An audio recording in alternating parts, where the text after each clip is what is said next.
माता का हृदय। नमस्कार दोस्तों, माधवी की आंखों में सारा संसार अंधेरा हो रहा था। कोई अपना मददगार न दिखाई देता था, कहीं आशा की झलक न थी। उस निर्धन घर में वह अकेली पड़ी रोती थी और कोई आंसू पोंछने वाला न था। उसके पति को मरे हुए 22 वर्ष हो गए थे। घर में कोई संपत्ति न थी। उसने न जाने किन तकलीफों से अपने बच्चे को पाल पोस कर बड़ा किया था। वही जवान बेटा आज उसकी गोद से छीन लिया गया था। और छीनने वाले कौन थे? अगर मृत्यु ने छीना होता तो वह सब्र कर लेती। मौत से किसी को द्वेष नहीं होता, मगर स्वार्थियों के हाथों यह अत्याचार असह्य हो रहा था। इस घोर संताप की दशा में उसका जी रह रहकर इतना विकल हो जाता कि इसी समय चलूं और उस अत्याचारी से इसका बदला लूं, जिसने उस पर यह निष्ठुर आघात किया है। मारूं या मर जाऊं, दोनों में ही संतोष हो जाएगा। कितना सुंदर, कितना होनहार बालक था। यही उसके पति की निशानी, उसके जीवन का आधार, उसकी उम्र भर की कमाई थी। वही लड़का इस वक्त जेल में पड़ा न जाने क्या क्या तकलीफें झेल रहा होगा। और उसका अपराध क्या था? कुछ नहीं। सारा मोहल्ला उस पर जान देता था। विद्यालय के अध्यापक उस पर जान देते थे। अपने बेगाने सभी तो उसे प्यार करते थे। कभी उसकी कोई शिकायत सुनने ही में नहीं आई। ऐसे बालक की माता होने पर अन्य माताएं उसे बधाई देती थीं। कैसा सज्जन, कैसा उदार, कैसा परमार्थी। खुद भूखों सो रहे, मगर क्या मजाल कि द्वार पर आने वाले अतिथि को रूखा जवाब दे। ऐसा बालक क्या इस योग्य था कि जेल में जाता? उसका अपराध यही था। वह कभी कभी सुनने वालों को अपने दुखी भाइयों का दुखड़ा सुनाया करता था। अत्याचार से पीड़ित प्राणियों की मदद के लिए हमेशा तैयार रहता था। क्या यही उसका अपराध था? दूसरों की सेवा करना भी अपराध है। किसी अतिथि को आश्रय देना भी अपराध है। इस युवक का नाम आत्मानंद था। दुर्भाग्यवश उसमें वे सभी सद्गुण थे जो जेल का द्वार खोल देते हैं। वह निर्भीक था, स्पष्टवादी था, साहसी था, स्वदेश प्रेमी था, निस्वार्थ था, कर्तव्य परायण था। जेल जाने के लिए इन्हीं गुणों की जरूरत है। स्वाधीन प्राणियों के लिए वे गुण स्वर्ग का द्वार खोल देते हैं, पराधीनों के लिए नरक के। आत्मानंद के सेवा कार्य ने, उसकी वक्तृताओं ने और उसके राजनीतिक लेखों ने उसे सरकारी कर्मचारियों की नजरों में चढ़ा दिया था। सारा पुलिस विभाग नीचे से ऊपर तक उससे सतर्क रहता था। सबकी निगाहें उस पर लगी रहती थीं। आखिर जिले में एक भयंकर डाके ने उन्हें इच्छित अवसर प्रदान कर दिया। आत्मानंद के घर की तलाशी हुई। कुछ पत्र और लेख मिले, जिन्हें पुलिस ने डाके का बीजक सिद्ध किया। लगभग 20 युवकों की एक टोली फांस ली गई। आत्मानंद इसका मुखिया ठहराया गया। शहादतें हुई। इस बेकारी और गिरानी के जमाने में आत्मा से ज्यादा सस्ती और कौन वस्तु हो सकती है? बेचने को और किसी के पास रह ही क्या गया है? नाम मात्र का प्रलोभन देकर अच्छी से अच्छी शहादतें मिल सकती हैं, और पुलिस के हाथ पढ़कर तो निकृष्ट से निकृष्ट गवाहियां भी देववाणी का महत्व प्राप्त कर लेती हैं। शहादतें मिल गईं। महीने भर तक मुकदमा चला। मुकदमा क्या चला, एक स्वांग चलता रहा और सारे अभियुक्तों को सजाएं दे दी गईं। आत्मानंद को सबसे कठोर दंड मिला, 8 वर्ष का कठिन कारावास। माधवी रोज कचहरी जाती, एक कोने में बैठी सारी कार्रवाई देखा करती। मानवीय चरित्र कितना दुर्बल, कितना निर्दय, कितना नीच है, इसका उसे तब तक अनुमान भी न हुआ था। जब आत्मानंद को सजा सुना दी गई और वह माता को प्रणाम करके सिपाहियों के साथ चला तो माधवी मूर्छित होकर जमीन पर गिर पड़ी। 2-4 दयालु सज्जनों ने उसे एक तांगे पर बैठाकर घर तक पहुंचाया। जब से वह होश में आई है, उसके हृदय में शूल सा उठ रहा है। किसी तरह धैर्य नहीं होता। उस घोर आत्मवेदना की दशा में अब अपने जीवन का केवल एक लक्ष्य दिखाई देता है, और वह इस अत्याचार का बदला है। अब तक पुत्र उसके जीवन का आधार था, अब शत्रुओं से बदला लेना ही उसके जीवन का आधार होगा। जीवन में अब उसके लिए कोई आशा न थी। इस अत्याचार का बदला लेकर वह अपना जन्म सफल समझेगी। इस अभागे नर पिशाच बागची ने जिस तरह उससे रक्त के आंसू रुलाए हैं, उसी भांति यह भी उससे रुलाएगी। नारी हृदय कोमल है, लेकिन केवल अनुकूल दशा में, जिस दशा में पुरुष दूसरों को दबाता है। स्त्री शील और विनय की देवी हो जाती है, लेकिन जिसके हाथों अपना सर्वनाश हो गया हो, उसके प्रति स्त्री को पुरुष से कम घृणा और क्रोध नहीं होता। अंतर इतना ही है कि पुरुष शस्त्रों से काम लेता है, स्त्री कौशल से।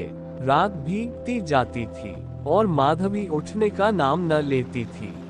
उसका दुख प्रतिकार के आवेश में विलीन होता जाता था, यहाँ तक कि इसके सिवा उसे और किसी बात की याद ही न रही। उसने सोचा, कैसे ये काम होगा। कभी घर से नहीं निकली।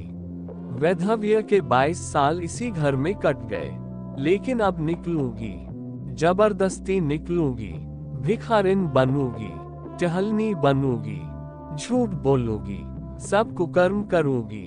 सत्कर्म के लिए संसार में स्थान नहीं। ईश्वर ने निराश होकर कदाचित इसकी ओर से मुंह फेर लिया है।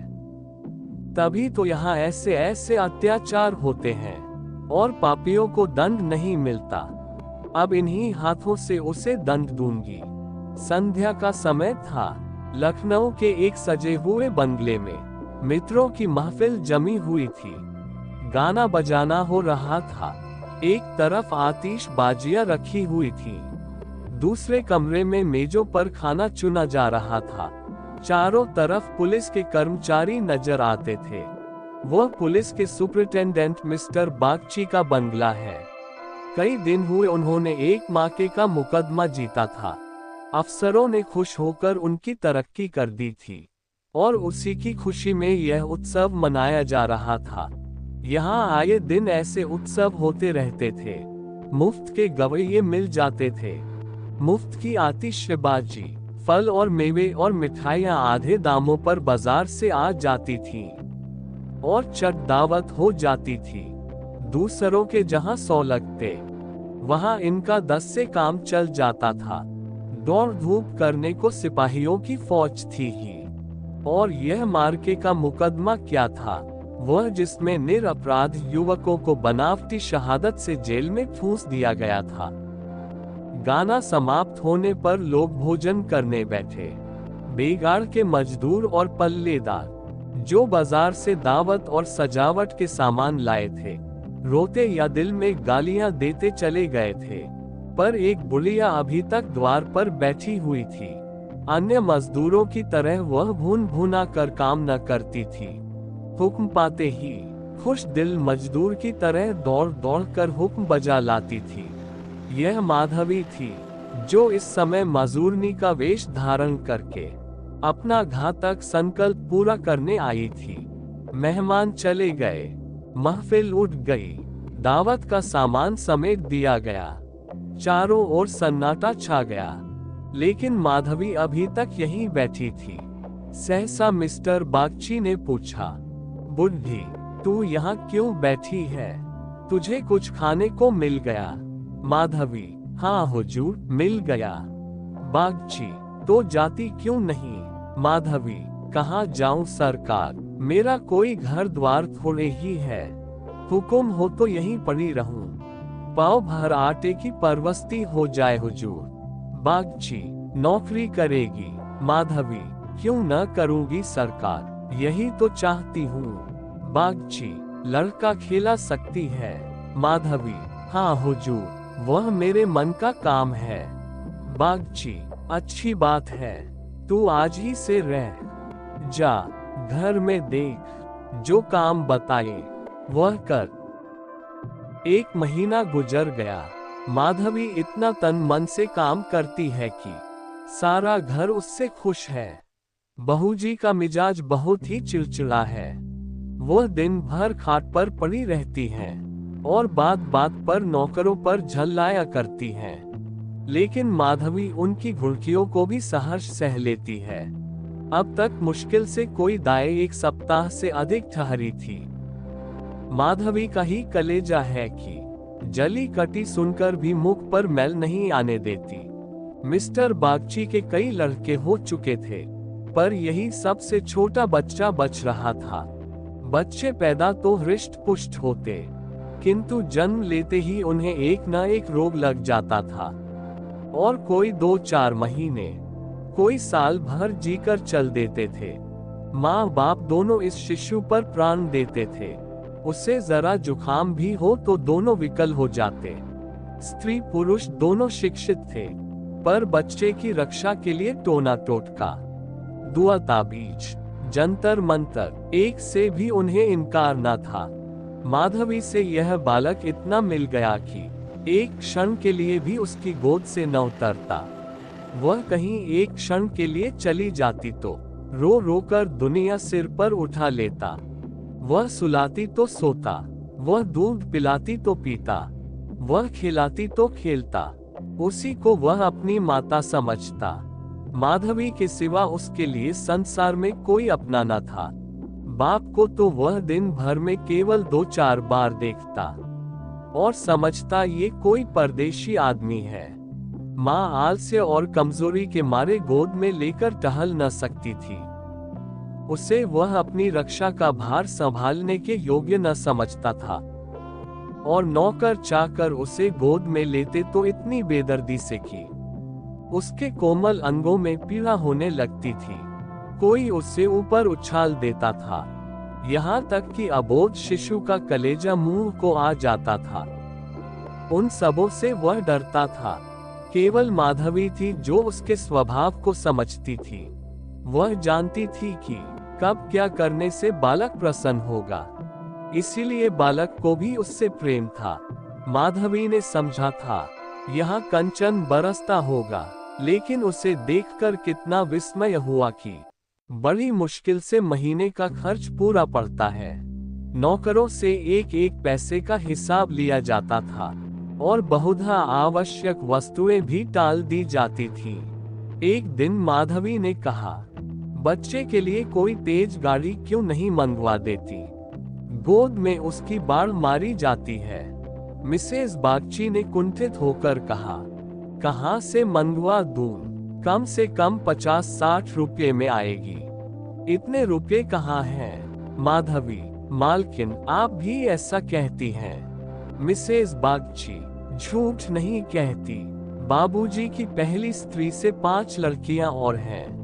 सब इस समय इलाहाबाद के एक स्कूल में पढ़ रही हैं। बड़ी की उम्र 15-16 वर्ष से कम न होगी। आधा वेतन तो उधर ही चला जाता है। फिर उनकी शादी की भी तो फिक्र है। 5 के विवाह में कम से कम 25,000 लगेंगे। इतने रुपये कहाँ से आएंगे? मैं चिंता के मारे मरी जाती हूँ। मुझे कोई दूसरी बीमारी नहीं है, केवल यही चिंता का रोग है। माधवी, घूस भी तो मिलती है। मिसेस बागची, बुढ़िया, ऐसी कमाई में बरकत नहीं होती। यही क्यों? सच पूछो तो इसी घूस ने हमारी ये दुर्गति कर रखी है। क्या जाने औरों को कैसे हजम होती है। यहाँ तो जब ऐसे रुपये आते हैं तो कोई न कोई नुकसान भी अवश्य हो जाता है। एक आता है तो 2 लेकर जाता है। बार बार मना करती हूँ, हराम की कौड़ी घर में न लाया करो, लेकिन मेरी कौन सुनता। बात ये थी कि माधवी को बालक से स्नेह होता जाता था। उसके अमंगल की कल्पना भी वह न कर सकती थी। वह अब उसी की नींद सोती और उसी की नींद जागती थी। अपने सर्वनाश की बात याद करके एक क्षण के लिए उसे बागची पर क्रोध तो हो आता था और घाव फिर हरा हो जाता था, पर मन पर कुत्सित भावों का आधिपत्य न था। घाव भर रहा था, केवल ठेस लगने से दर्द हो जाता था। उसमें स्वयं टीस या जलन न थी। इस परिवार पर अब उसे दया आती थी। सोचती, बेचारे ये छीन झपट न करे तो कैसे गुजर हो। लड़कियों का विवाह कहाँ से करेंगे। स्त्री को जब देखो बीमार ही रहती है। उन पर बाबूजी को एक बोतल शराब भी रोज चाहिए। ये लोग तो स्वयं अभागे हैं। जिसके घर में 5-5 कुंवारी कन्याएं हो, बालक होकर मर जाते हो, घरनी सदा बीमार रहती हो, स्वामी शराब का लती हो, उस पर तो यो ही ईश्वर का कोप है। इनसे तो मैं अभागिनी ही अच्छी। दुर्बल बालकों के लिए बरसात बुरी बला है। कभी खांसी है, कभी ज्वर, कभी दस्त, जब हवा में ही शीत भरी हो तो कोई कहाँ तक बचाए। माधवी एक दिन अपने घर चली गई थी। बच्चा रोने लगा तो माँ ने एक नौकर को दिया, इसे बाहर से बहला ला। नौकर ने बाहर ले जाकर हरी हरी घास पर बैठा दिया। पानी बरसकर निकल गया था। भूमि गीली हो गई थी। कहीं कहीं पर पानी भी जमा हो गया था। बालक को पानी में छपके लगाने से ज्यादा प्यारा और कौन खेल हो सकता है। खूब प्रेम से उमग उमग कर पानी में लौटने लगा। नौकर बैठा और आदमियों के साथ गपशप करता रहा। इस तरह घंटों गुजर गए। बच्चे ने खूब सर्दी खाए। घर आया तो उसकी नाक बह रही थी। रात को माधवी ने आकर देखा तो बच्चा खांस रहा था। आधी रात के करीब उसके गले से खुरखुर की आवाज निकलने लगी। माधवी का कलेजा सन से हो गया। स्वामिनी को जगाकर बोली, देखो तो बच्चे को क्या हो गया है। क्या सर्दी तो नहीं लग गई? हाँ, सर्दी ही तो मालूम होती है। स्वामिनी हकबकाकर उठ बैठी और बालक की खुरखुराहट सुनी तो पांव तले से जमीन निकल गई। ये भयंकर आवाज उसने कई बार सुनी थी और उसे खूब पहचानती थी। व्यग्र होकर बोली, जरा आग जलाओ, थोड़ा सा चोकर लाकर एक पोटली बनाओ, सेंकने से लाभ होता है। इन नौकरों से तंग आ गई। आज कहार जरा देर के लिए बाहर ले गया था, उसी ने सर्दी में छोड़ दिया होगा। सारी रात दोनों बालक को सेंकती रहीं। किसी तरह सवेरा हुआ। मिस्टर बागची को खबर मिली तो सीधे डॉक्टर के यहाँ दौड़े। खैरियत इतनी थी कि जल्द एहतियात की गई। 3 दिन में बच्चा अच्छा हो गया, लेकिन इतना दुर्बल हो गया था कि उसे देखकर डर लगता था। सच पूछो तो माधवी की तपस्या ने बालक को बचाया। माता सोती, पिता सो जाता, किंतु माधवी की आंखों में नींद न थी। खाना पीना तक भूल गई। देवताओं की मनौतियां करती थी, बच्चे की बलाएं लेती थी, बिल्कुल पागल हो गई थी। ये वही माधवी है जो अपने सर्वनाश का बदला लेने आई थी। अपकार की जगह उपकार कर रही थी। विष पिलाने आई थी, सुधा पिला रही थी। मनुष्य में देवता कितना प्रबल है। प्रातःकाल का समय था। मिस्टर बागची शिशु के झूले के पास बैठे हुए थे। स्त्री के सिर में पीड़ा हो रही थी, वहीं चारपाई पर लेटी हुई थी और माधवी समीप बैठी बच्चे के लिए दूध गर्म कर रही थी। सहसा बागची ने कहा, बूढ़ा, हम जब तक जिएंगे तुम्हारा यश गाएंगे। तुमने बच्चे को जिला लिया। स्त्री ये देवी बनकर हमारा कष्ट निवारण करने के लिए आ गई। यह न होती तो न जाने क्या होता। बूढ़ा, तुमसे मेरी एक विनती है। यो तो मरना जीना प्रारब्ध के हाथ है, लेकिन अपना अपना पौरा भी बड़ी चीज है। मैं अभागिनी हूँ। अब कि तुम्हारे ही पुण्य प्रताप से बच्चा संभल गया। मुझे डर लग रहा है कि ईश्वर इसे हमारे हाथ से छीन न ले। सच कहती हूँ बूढ़ा, मुझे इसको गोद में लेते डर लगता है। इसे तुम आज से अपना बच्चा समझो। तुम्हारा होकर शायद बच जाए। हम अभागे हैं, हमारा होकर इस पर कोई न कोई संकट आता रहेगा। आज से तुम इसकी माता हो जाओ। तुम इसे अपने घर ले जाओ, जहाँ चाहे ले जाओ। तुम्हारी गोद में देकर मुझे फिर कोई चिंता न रहेगी। वास्तव में तुम ही इसकी माता हो, मैं तो राक्षसी हूँ। माधवी, बहू जी, भगवान सब कुशल करेंगे। क्यों जी इतना छोटा करती हो? मिस्टर बागची, नहीं नहीं बूढ़ी माता, इसमें कोई हरज नहीं है। मैं मस्तिष्क से तो इन बातों को ढकोसला ही समझता हूँ, लेकिन हृदय से इन्हें दूर नहीं कर सकता। मुझे स्वयं मेरी माताजी ने एक धोबिन के हाथ बेच दिया था। मेरे 3 भाई मर चुके थे, मैं जो बच गया तो माँ बाप ने समझा बेचने से ही इसकी जान बच गई। तुम इस शिशु को पालो पोसो, इसे अपना पुत्र समझो, खर्च हम बराबर देते रहेंगे, इसकी कोई चिंता मत करना। कभी कभी जब हमारा जी चाहेगा आकर देख लिया करेंगे। हमें विश्वास है कि तुम इसकी रक्षा हम लोगों से कहीं अच्छी तरह कर सकती हो। मैं कुकर्मी हूँ, जिस पेशे में हूँ उसमें कुकर्म किए बगैर काम नहीं चल सकता। झूठी शहादतें बनानी ही पड़ती हैं, निरपराधों को फंसाना ही पड़ता है।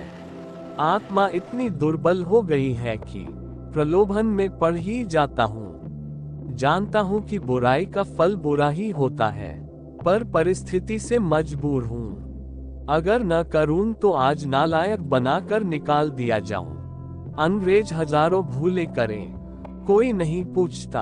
हिंदुस्तानी एक भूल भी कर बैठे तो सारे अफसर उसके सिर हो जाते हैं। हिंदुस्तानियों को तो कोई बड़ा पद ना मिले, वही अच्छा। पद पाकर तो उनकी आत्मा का पतन हो जाता है। उनको हिंदुस्तानियत का दोष मिटाने के लिए कितनी ही ऐसी बातें करनी पड़ती हैं, जिनका अंग्रेज के दिल में कभी ख्याल ही पैदा नहीं हो सकता। तो बोलो, स्वीकार करती हो? माधवी गदगद होकर बोली, बाबूजी, आपकी इच्छा है तो मुझसे भी जो कुछ बन पड़ेगा आपकी सेवा कर दूंगी। भगवान बालक को अमर करें, मेरी तो उनसे यही विनती है। माधवी को ऐसा मालूम हो रहा था कि स्वर्ग के द्वार सामने खुले हैं और स्वर्ग की देवियां आंचल फैला फैला कर आशीर्वाद दे रही हैं। मानो उसके अंतस्तल में प्रकाश की लहरें सी उठ रही हैं। इस स्नेहमय सेवा में कितनी शांति थी। बालक अभी तक चादर ओढ़े सो रहा था। माधवी ने दूध गर्म हो जाने पर उसे झूले पर से उठाया तो चिल्ला पड़ी। बालक की देह ठंडी हो गई थी और मुंह पर पीलापन आ गया था, जिसे देखकर कलेजा हिल जाता है, कंठ से आह निकल जाती है और आंखों से आंसू बहने लगते हैं। जिसने उसे एक बार देखा है फिर कभी नहीं भूल सकता।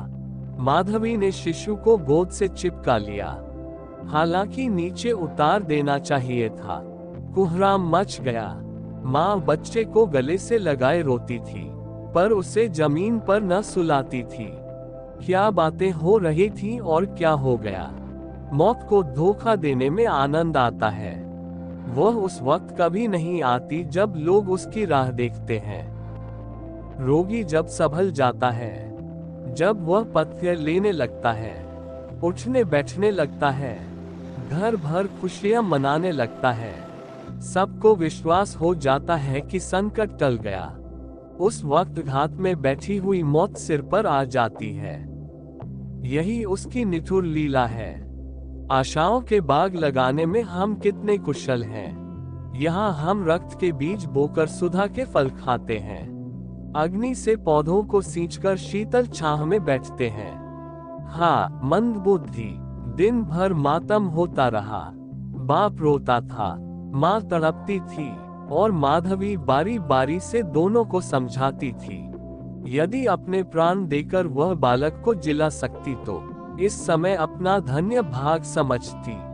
वह अहित का संकल्प करके यहाँ आई थी और आज जब उसकी मनोकामना पूरी हो गई और उसे खुशी से फूला न समाना चाहिए था, उसे उससे कहीं घोर पीड़ा हो रही थी, जो अपने पुत्र की जेल यात्रा से हुई थी। रुलाने आई थी और खुद रोती जा रही थी। माता का हृदय दया का आगार है। उसे जलाओ तो उसमें दया की ही सुगंध निकलती है, पीसो तो दया का ही रस निकलता है। वह देवी है। विपत्ति की क्रूर लीलाएं भी उस स्वच्छ निर्मल स्रोत को मलिन नहीं कर सकती।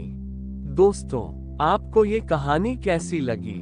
आप अपने कमेंट के द्वारा हमें अवश्य बताएं। और ऐसी ही कहानियां सुनने के लिए हमारे चैनल को लाइक करें और सब्सक्राइब करें और शेयर करना ना भूलें। ये वीडियो देखने के लिए आपका धन्यवाद।